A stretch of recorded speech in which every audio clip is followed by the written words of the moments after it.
बिस्मिल्लाहिर्रहमानिर्रहीम, अस्सलाम वालेकुम। मैं हूं ईसा नकवी, मेरे साथ राजा फैसल मौजूद हैं, सीनियर सहाफ़ी व तज्ज़िया निगार। और एक मशहूर कहावत है कि the first casualty of war is truth, कि जंग में सबसे पहले जिस चीज़ की मौत वाक़ई होती है वो है सच्चाई। और इस वक्त जो गुज़श्ता 24 घंटों के दौरान हो चुका है, इसके ऊपर क्लेम्स मौजूद हैं, दावे हैं। एक पाकिस्तान का दावा है, एक इंडिया का दावा है। इंडिया कह रहा है कुछ भी नहीं हुआ, पाकिस्तान बता रहा है बहुत कुछ हुआ, और इसके बीचों बीच असल सच्चाई छुपी हुई है और वो सामने इवेंचुअली आएगी, जिसको आप कह सकते हैं कि कुछ ना कुछ ब्लैक एंड वाइट वाजे होगा। जिस वक्त ये जो डस्ट है, ये जो फॉग है जंग की, ये सेटल होगी और वो अब हल्का हल्का होना शुरू हो चुकी है। पाकिस्तान की तरफ से क्या दावे चल रही हैं तो हम इसके ऊपर गुज़श्ता 24 घंटों से बहुत सारे लोग वाकिफ़ हैं। मेरी तबीयत कुछ ख़राब थी जिसकी वजह से मैं आपके साथ मुखातिब नहीं हो सका। ट्विटर के ज़रिए अलबत्ता मैसेजिंग जो है और सारी सूरत हाल के ऊपर गुफ्तगू और तबसरा जारी था। राजा फैसल उन सहाफ़ियों में से है जो इंडिया में शायद जिनके सबसे ज़्यादा लिंक्स हैं, इंडियन सहाफ़ियों के साथ बड़े वेल कनेक्टेड हैं, और जो इंडियन साइड ऑफ स्टोरी है वो अब कुछ चीज़ें बता रही है। राजा फैसल साहब से भी पूछेंगे कि इनके जो सोर्सेज हैं वो क्या बता रहे हैं, क्राइम क्या बताते हैं, अब तक के शवाहिद क्या बताते हैं, कुल इंडिया के कितने तैयारे थे जो एयरबोर्न किए गए, और एग्जैक्टली कब क्या और कैसे हुआ। गुज़श्ता रात की कहानी में से कुछ राजों के ऊपर से पर्दा हटाने की कोशिश करते हैं। राजा फैसल साहब, बातें तो बहुत हैं, क्लेम्स हैं, दावे हैं, इंडिया भी कर रहा है, पाकिस्तान भी कर रहा है। असल कहानी क्या है? असल कहानी ईसा ये है, सबसे पहली बात कि आपने कहा कि first casualty is the truth. अब इसी तनाजुर में मुझे एक इंडियन पंजाबी मूवी का एक डायलॉग याद आ गया, जिसमें कि वो कुगी कहता है कि असी तुहानू रज के जलील कीता, तुसा ज़रा ना फील कीता। तो इंडिया की वही सूरत हाल हो गई है कि इंडिया फील ही नहीं कर रहा, अखीर लेवल पे जलील हो चुका है। और मैं अपने उस तरफ मौजूद सोर्सेज और इस तरफ मौजूद सोर्सेज दोनों से मैं टैली करके मैं आपको नंबर बता दूं कि ऊपर कितने प्लेन्स थे, कितने फाइटर जेट्स थे। इंडिया की तरफ से एग्जैक्ट नंबर आई नो कि प्राइम मिनिस्टर ऑफ पाकिस्तान ने तकरीर में शहबाज शरीफ साहब ने ये कहा कि 80 थे, 80 नहीं थे, 70 थे। उस तरफ से 70 थे और पाकिस्तान की तरफ से 27 फाइटर जेट्स थे। 27 फाइटर जेट्स। अच्छा, ये 27 फाइटर जेट्स की कोई बाइफर्केशन है कि इसमें JF-17 थंडर कितने थे, J-10C कितने थे, उसके बाद जो दीगर तैयारे हैं हमारे पास उनमें से F-16 थे या नहीं थे, ये भी सवाल मौजूद है। देखिए, F-16 को फ्रंट पे नहीं लाया गया। F-16 एज यू नो कि वो एक डिफेंस पर्पस के लिए इस्तेमाल होता है, ऑफेंस के लिए नहीं इस्तेमाल होता। खैर, इस सारे तनाजुर में अगर वो भी इस्तेमाल हो जाता तो वो मिसाइल तो पाकिस्तान से ही लॉन्च होता, लेकिन उसके साथ है एमरम। इस वक्त हमें जिसकी ज़रूरत थी वो था PL-15। PL-15 की range is magnificent. I think India को इस चीज़ का अंदाज़ा पहले नहीं था, जो कि अब हो चुका होगा। एक प्रोफेशनल उनकी भी एयरफोर्स है, उनको इस चीज़ का अंदाज़ा होना चाहिए था, टू सम एक्सटेंट होगा भी, लेकिन they just wanted to test the nerves of Pakistan.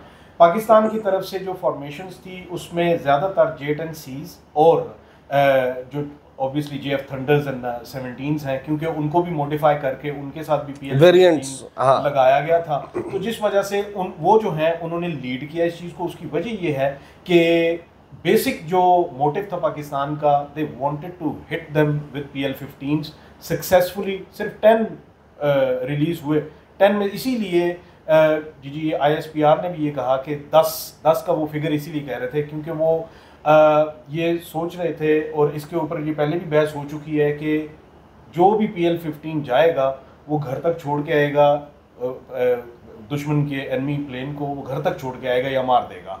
तो इसलिए 10 रिलीज हुए, जिसमें कि 5 जो हैं वो प्योरली हिट होते हैं, जिसमें कि आपको पता है कि HQ-9 भी है, उसका भी एक नंबर है कि वो भी एक प्लेन को जाके लगा है। एंड जो 2 एक्स्ट्रा जिनके बारे में कहा जा रहा है कि वो जो प्रोजेक्टाइल्स हैं वो भी ऑब्वियसली फाइटर जेट्स थे, वो फाइटर जेट्स नहीं थे, वो बेसिकली ड्रोन्स थे, इंडियन ड्रोन्स थे जो कि हिट हुए।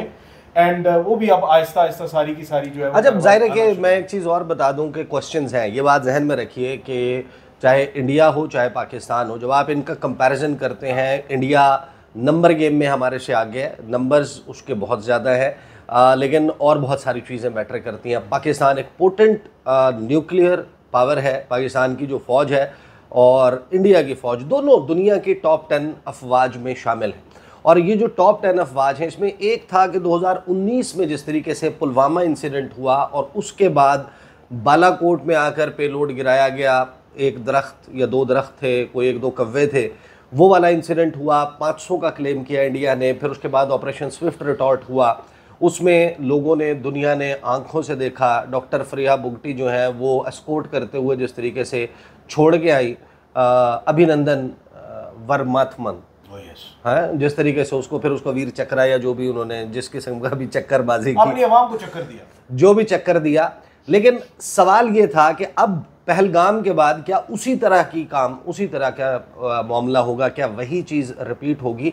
इंडिया ने क्या ये सोचा था या क्या ये कैलकुलेशन इसी तरीके से थी कि वो गिराएंगे, मिसाइल गिरेंगे? और फिर ये सवाल भी बड़ा अहम है जिस पर हम आने वाले दिनों में बात करेंगे कि इंडिया ने सक्सेसफुली पाकिस्तान के कुछ एरियाज़ के ऊपर टारगेट तो किया, जो वो उनके मिसाइल थे वो इंटरसेप्ट क्यों नहीं हुए और क्यों नहीं हो सके? क्या ये प्रिपेयर्डनेस की कमी है या मशीन की कमी है हमारे पास? यानी कि वो ऐसी चीज़ नहीं है कि जो उसको काउंटर कर सके। उनका पहले एक ब्राह्मोस विदाउट वॉरहेड आकर मियाँ चन्नू गिरा था, अब बहावलपुर, अहमदपुर शर्किया, मुरीद के, मुजफ्फराबाद, कोटली, सर्टन टारगेट्स हैं जो हमारे सामने हैं कि जहाँ पर उनके आकर मिसाइल गिरे हैं। तो उसको काउंटर क्यों नहीं किया जा सका और फिर हमने कैसे उनको हिट कर लिया? कौन सी मशीन्स उसमें यूज़ हुई? S-400 वर्सेस HQ-9, ये सारी कहानी क्या है? देखिए, सबसे पहली बात तो ये कि मेरे ख्याल में वीर चक्रा इस दफ़ा जो इनके गिराए गए हैं उसमें जो भी पायलट्स थे उनको वीर चक्रा मिलना चाहिए। उसकी वजह ये है कि अकॉर्डिंग टू माय नॉलेज 1 घंटा 7 मिनट एक इंटेंस एक्सरसाइज दोनों तरफ से हुई है एंड टायरिंग एक्सरसाइज हुई है, जिसका रिजल्ट के पाकिस्तान को ये मिला कि उस तरफ से 5 गिर गए। दोनों एयर फोर्सेस ने एब्सोल्युटली प्रोफेशनल डिस्प्ले किया, अपनी जितनी भी स्किल्स होती हैं इनकी, उसका एब्सोल्यूट डिस्प्ले किया है। हाँ, जहाँ तक बात है कि S-400 and then HQ-9, well ये जब लिया था पाकिस्तान ने 3 यूनिट्स लिए थे चाइना से, बिकॉज पाकिस्तान की जो नीड्स हैं वो 3 से ज़्यादा हैं भी नहीं। पाकिस्तान ने 3 यूनिट्स लिए थे, पर यूनिट कॉस्ट किया था $3.5 मिलियन। 3.5 मिलियन डॉलर से वो पाकिस्तान ने लिए थे और इसके मुकाबले में S-400 जो कि रशियन था, टोटल $5 अरब की डील। हाँ, टोटल $5 अरब की 5.5 बिलियन डॉलर, 1.1 बिलियन का एक यूनिट था। उन्होंने 5 यूनिट्स लिए थे। उन्होंने ऑब्वियसली अभी डिलीवर होने हैं 2027 तक कुछ, हाँ, कुछ जो हैं वो हो चुके हैं और कुछ जो है अभी होने हैं। और उसकी इंस्टॉलमेंट्स उन्होंने जो सबसे पहला इंस्टॉल किया था वो ऑब्वियसली पाकिस्तान के साथ ही किया था, and they wanted to utilise it against Pakistan, which they tried and they couldn't do it very perfectly. Reason being obviously I think Pakistan has once again gobsmacked them. Pakistan Air Force has simply played absolutely phenomenal this time around, and हर दफ़ा मैं बार बार यही कहता हूँ कि पाकिस्तान की air force is phenomenal. अच्छा, अभी तक इंडिया की तरफ से इंडिया ने 3, हम कह रहे हैं कि हमने 5 जहाज गिराए हैं जिसमें 3 रफाल हैं। इंडिया की तरफ से 3 जहाज़ों के गिरने को तो उनके मीडिया ने कंफर्म कर दिया है। वहाँ पर क्या, जो जिस तरीके से BBC ने रिपोर्ट किया, कुछ और इंडियन चैनल्स ने, कि वहाँ पर मलबा चुना जा रहा है, जहाज़ के टुकड़े इकट्ठे किए जा रहे हैं, लेकिन उनको एक्सेस नहीं दिया जा रहा मीडिया को उसके रैकेज तक। यूजुअली नहीं भी दिया जाता भी नहीं है। पाकिस्तान में होता, पाकिस्तान में भी ना दिया जा रहा होता। लेकिन अगर ये रफाल ना होता तो इंडिया के लिए बड़ा आसान नहीं था कि फ़ौरन बताता, या जिस तरीके से स्टार्ट में यानी कि वो कह देता ना कि ये तो भाई Su-30 था, जिसको वैसे ही फ्लाइंग कॉफिन कहते हैं, मिराज था। आपको ये वाई दे आर हाइडिंग, वो तो अनाउंस कर देते ना कि 5 गिरे। लेकिन दूसरी तरफ वो जो दरमियान में दावा आया कि F-16 गिरा दिया है, फलां गिरा दिया, वो भी, उसकी भी कोई कंफर्मेशन? देखिए, हुआ ये है कि 3 प्लेसेस हैं जहां से कि ये फुटेजेस आई और फुटेजेस लोकल्स ने भेजी। भटिंडा ने, हाँ, एक भटिंडा से और एक अखनूर से, और एक जो है फुटेजेस आई, और वहां पे तो एक फुटेज में तो I could easily listen somebody who said कि 3 प्लेन इधर गिरे। एक जगह पे 3 गिरे, एक जगह पे 3 गिरे IOJK में, है ना, 3 जगह पे गिरे, बठिंडा 1 और अखनूर 1। ये जो 5, इसीलिए मैं कह रहा हूँ कि 5 की कंफर्मेशन है। अब तो रॉयटर्स ने भी मतलब इसको रिपोर्ट करना शुरू कर दिया, and Reuters has actually given all of them, क्योंकि वो एक वायर एजेंसी है, तो वो सबको उन्होंने वायर कंफर्मेशन की वायर दे दी है। अब इस सारे तनाजुर में क्यों मोदी जी जो हैं वो उन्होंने बेसिकली, क्या दूसरे प्लेन्स का अगर होता तो वो मान लेते। मेरे ख्याल में इस वक्त जो मोदी जी के लिए सबसे बड़ा मुहिम्मा बना हुआ है, फरवरी 2019 के बाद मोदी जी के पास कोई चीज कहने को थी, और वो ये थी कि अगर राफेल होता तो हम पता नहीं क्या कर जाते। इस दफा राफेल था। अब मैं ये सोच रहा हूँ कि अब जबकि राफेल भी फेल हो चुका है, 3 उनके राफेल गिर चुके हैं, and it is by the way कितनी बुरी पब्लिसिटी है राफेल कंपनी के लिए भी कि उनको ये सारा कुछ देखना। दसॉल्ट एविएशन जो है वो इस वक्त जाहिर है कि सर पकड़ कर बैठी होगी। अब इसके बाद कि हमने क्या किया, इसके बाद ये ना सिर्फ के 26 राफेल मजीद खरीदने का इन्होंने पहले से अंदिया दिया हुआ था, F-35 की बातें हो रही हैं। मैं अमेरिकन से कहूंगा अगर वो ये वीडियोस उनमें से कोई भी देख रहा है ट्रांसलेट करवा के, भाई इनको ना देना ये F-35 इतना रीजनेबल और इतना रिस्पेक्टफुल वो प्लेन है, आपका फाइटर जेट है, इनके लॉकहीड मार्टिन की जिसे कहते हैं कि सबसे जो मिराज वाली चीज़ है। लेकिन इसमें राजा साहब ये पागल पुती पोदे फोन से ऑसी, हाँ, तो हल्की फुल्की फ्रांसीसी आपने और मैंने भी पढ़ी है। जो मैंने इमेजेस देखे हैं, जब आप उनको जूम करते हैं तो उसमें फ्रेंच लैंग्वेज में मार्किंग्स बड़े वाज़े नजर आती हैं। अब उस पर मुअम्मा ये है कि ये मिराज भी हो सकता है, वो भी फ्रेंच, और ये रफाल भी हो सकता है।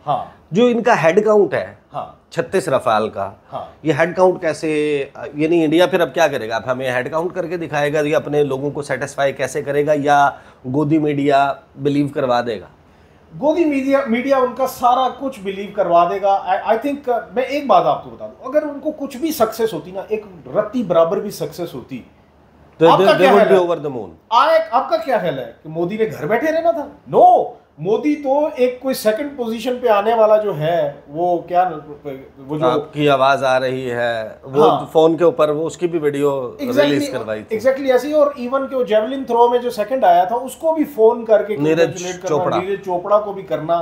तो मोदी तो कोई भी गैलरी प्ले करने से पीछे नहीं हटता।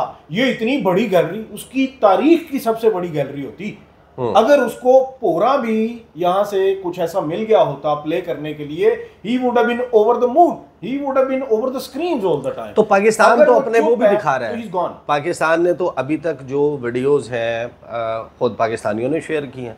पाकिस्तान की गवर्नमेंट ने फौरी तौर पर ये एक्सेप्ट किया है कि ये जगह टारगेट हुई, ये जगह टारगेट हुई, ये जगह टारगेट हुई, यहाँ पर ये इंफ्रास्ट्रक्चर तबाह हुआ है, यहाँ पर इतने लोगों की शहादत हुई है, ये नमाज जनाजा हो गया है। तो लोग इंडिपेंडेंटली, अब तो दुनिया तब्दील हो गई है, हर बंदे के हाथ में सिटीजन जर्नलिज्म है, हर बंदे के हाथ में मोबाइल फ़ोन है। इससे पहले कि कोई अनाउंसमेंट होती, मेरे घर के बिल्कुल अकब से आपको पता है कि बहुत कुछ हुआ है, बहुत कुछ हुआ। I live very near to the Noor Khan air base. आप तो सेंटर पॉइंट। तो वहाँ से जो कुछ हो रहा था, लोग वहाँ की फुटेजेस बनाकर सामने रख रहे थे। तो यानी इसका मतलब ये है कि जो इंडिया कह रहा है कि हमने भी कोई प्लेन गिरा दिया है, तो ऐसी तो कोई कहानी अभी तक तो नहीं सामने आई। बात नहीं है, अभी तक अगर उन्होंने प्लेन गिराया होता ना पाकिस्तान का, तो आपका क्या ख्याल है कि उसकी एक इतनी सी फीती भी होती ना उस प्लेन की, तो इन्होंने यहाँ पे सामने रख के साबित करवा देनी थी कि ये जैसे 2019 में उन्होंने दावा किया था, और फिर अमेरिका ने उस दावे को रिजेक्ट किया कि हमने जाकर अपने जहाज पूरे काउंट कर लिए भाई, हमारे हम पे ना हमारे जहाज पूरे। अब जो आगे देखें, लीडिंग क्वेश्चंस बहुत ज़्यादा है। एक ऑब्वियसली एग्जैक्ट डैमेज की तफसील के साथ कंफर्मेशन नहीं है कि हमारे वाटर रिजर्वॉयर्स या हाइड्रो पावर जो इंफ्रास्ट्रक्चर है उसको कोई डैमेज हुआ है, वो कितना हुआ है, Neelum Jhelum hydro power project को कितना डैमेज हुआ है। And that's where the question lies कि जब वज़ीर-ए-आज़म की गुफ्तगू से, बाकी लोगों की गुफ्तगू से ये आया होता है कि जैसे द वॉर इज़ ओवर, लड़ाई, मिनी बैटल, मिनी वॉर ख़त्म हो गई है, विन विन सिचुएशन क्रिएट हो गई है। बट नहीं, यहाँ पर सवाल ये आता है कि एपिसोड 1 थी, there will be an episode 2। Will there be an episode 2? किस्त नंबर 2 आएगी क्योंकि इंडिया ने साथ में आबी जारियत जो शुरू की हुई है, बागलियार 1, बागलियार 2, फिर उसके बाद वुलर, फिर किशन गंगा, उसके बाद जो ईस्टर्न रिवर्स हैं उस पर उनके पास शाहपुर कांडी डैम है, वहाँ पर भाखरा डैम है, पोंग डैम है, रंजीत सागर उनका रिजर्वायर है, डैम है, उसकी फैसिलिटी है। तो दर्जनों उनके इन 6 दरियाओं के ऊपर मंसूबे हैं। अगर वो हमारे यहाँ किसी ऐसे इंफ्रास्ट्रक्चर को तबाह करते हैं, उसको हिट करते हैं, तो फिर उसका जवाब क्या होगा? और उसका जवाब दिए बगैर ये स्कोर सेटल नहीं हो सकता। ईसा, यहाँ पे मैं एक बात बता दूं कि पाकिस्तान ने एक्ट ऑफ वॉर 2 दफ़ा कहा है। एक, जब इंडस वाटर ट्रीटी इंडिया ने कहा जी कि हम ख़त्म कर रहे हैं, तो पाकिस्तान ने कहा कि we will consider it an act of war and we will respond to it. और एक वो वाला एक्ट ऑफ वॉर हो गया, एक वो वाला एक्ट ऑफ वॉर जो कि रात को हुआ। और ये ज़हन में रखिए कि जो पाकिस्तान ने जवाबन किया है, उनके जो 5 तैयारे गिराए हैं, ये पाकिस्तान ने उनको उनकी एयर स्पेस में जाकर नहीं किया। ये पाकिस्तान ने अपना डिफेंसिव पोस्चर शो किया। ये डिफेंसिव पोस्चर था, ये कोई पाकिस्तान की तरफ से उसका रिस्पॉन्स नहीं था। पाकिस्तान ने रिटेलिएट तो नहीं किया। पाकिस्तान अभी अपने 2 हक रखता है रिटेलिएशन के। 2 में से अगर एक भी पाकिस्तान ने इस्तेमाल कर लिया तो पाकिस्तान ये कहेगा कि एक दफ़ा हमने इस्तेमाल कर लिया, अब अगली बारी भी आपकी ही है। उसकी वजह ये है कि twice we are going to use it. तो उस तनाजुर में मेरे ख्याल में जब ऐसी सिचुएशन पैदा हो जाएगी तो फिर भारत ने जो शुरू में IWT का शोशा छोड़ा है ना, जब वो भारत बैठेगा डीएस्केलेशन के लिए, तो भारत ये कहेगा कि ठीक है, I take my words back of stopping the waters, और IWT को मैं खत्म नहीं कर रहा। तो मेरे ख्याल में on the table to deescalate and वो प्रेवलेंस ऑफ पीस, अच्छा वो पानी बहेगा, हमारे हक में बहेगा। अब जाहिर है कि ये भाई पाकिस्तान की जो नीलम झेलम का जो प्रोजेक्ट है, उसके ऊपर जो मिसाइल आके लगा है, उसने को इतना खतरख्वाह काम नहीं किया। उस मिसाइल ने उसको नुकसान नहीं पहुंचा उस तनाजुर में, लेकिन ब्लॉक करना, टारगेट करना, that is an act of war. तो फिर जाहिर है कि इसका जवाब, अच्छा कुछ सप्लीमेंट्री सब्जेक्ट साथ में अब क्रिएट हो गए हैं। इंडियन डिफेंस एनालिस्ट क्या कह रहे हैं, प्रवीण स्वानी जैसे लोग क्या कह रहे हैं सारी बात पर, चाइना का इसमें किरदार क्या था, पूरी दुनिया की जो एविएशन और डिफेंस इंडस्ट्री है उसने किस तरीके से इस मामले को देखा है, फिर जो दसॉल्ट एविएशन है उसके शेयर्स कहाँ चले गए हैं, चाइनीज़ चेंगडू या दीगर जो उनके डिफेंस प्रोडक्शन करने वाली लिस्टेड कंपनीज हैं उनके शेयर किस तरीके से स्काई रॉकेट कर रहे हैं, वर्ल्ड ओवर पूरी दुनिया में कैपिटल्स में किस तरीके से इसको देखा गया है। एक चीज़ मैं आपको कंफर्म कर सकता हूँ, आज अभी जब मैं बैठकर गुफ्तगू कर रहा हूँ, I was suppose to be in the diplomatic enclave. मुझे आज ऑस्ट्रेलियन हाई कमीशन में होना था, वहाँ पर आज उनका एक नेशनल डे की सेलिब्रेशन थी स्प्रिंग के उन्वान से, और उसको कैंसिल कर दिया गया। अच्छा, उसको कैंसिल करने का ये मकसद नहीं है कि वहाँ पर कोई डिप्लोमेटिक ऑनक्लेव में हमला होने वाला है या कोई इस वक्त अभी ऐसी सिचुएशन है जैसी गुज़श्ता रात थी वो तो टल चुकी है। फिर क्यों? इस वजह से कि वहाँ पर आने वाले सिर्फ ऑस्ट्रेलिया के डिप्लोमेट्स नहीं हैं, पूरी डिप्लोमेटिक ऑनक्लेव से अमरीकी, इंडियन, हर एम्बेसी से नुमाइंदगी मौजूद होती है। जब हम ऐसे इवेंट्स में जाते हैं हमें वो फील मिलती है कि क्या चल रहा है इस वक्त डिप्लोमेटिक सर्कल में, पाकिस्तान के हवाले से, रीजन के हवाले से एक बड़ी विविड और कैंडिड किस्म की चीज़ें डिस्कस भी होती हैं, उसकी जानकारी भी आपको मिलती है। लेकिन ये आपको पता चलता है कि वो कैंसिल इस वजह से हुआ है कि इस वक्त ये जितनी भी एम्बेसीज़ हैं ये बैठकर इस वक्त लिखत पढ़त कर रही हैं, अपने अपने नोट्स बना रही हैं, फिर पाकिस्तान की गवर्नमेंट के साथ इंगेज कर रही हैं। So that's why this event has been called off. तो वहाँ पर ये जो सेक्टर G5 है, डिप्लोमेटिक एनक्लेव जहाँ पर मौजूद है, उधर क्या चल रहा है उसके हवाले से भी आपके सामने तफसीलात रखेंगे। अब तक के लिए इतना ही, इजाज़त दीजिए, अल्लाह हाफ़िज़।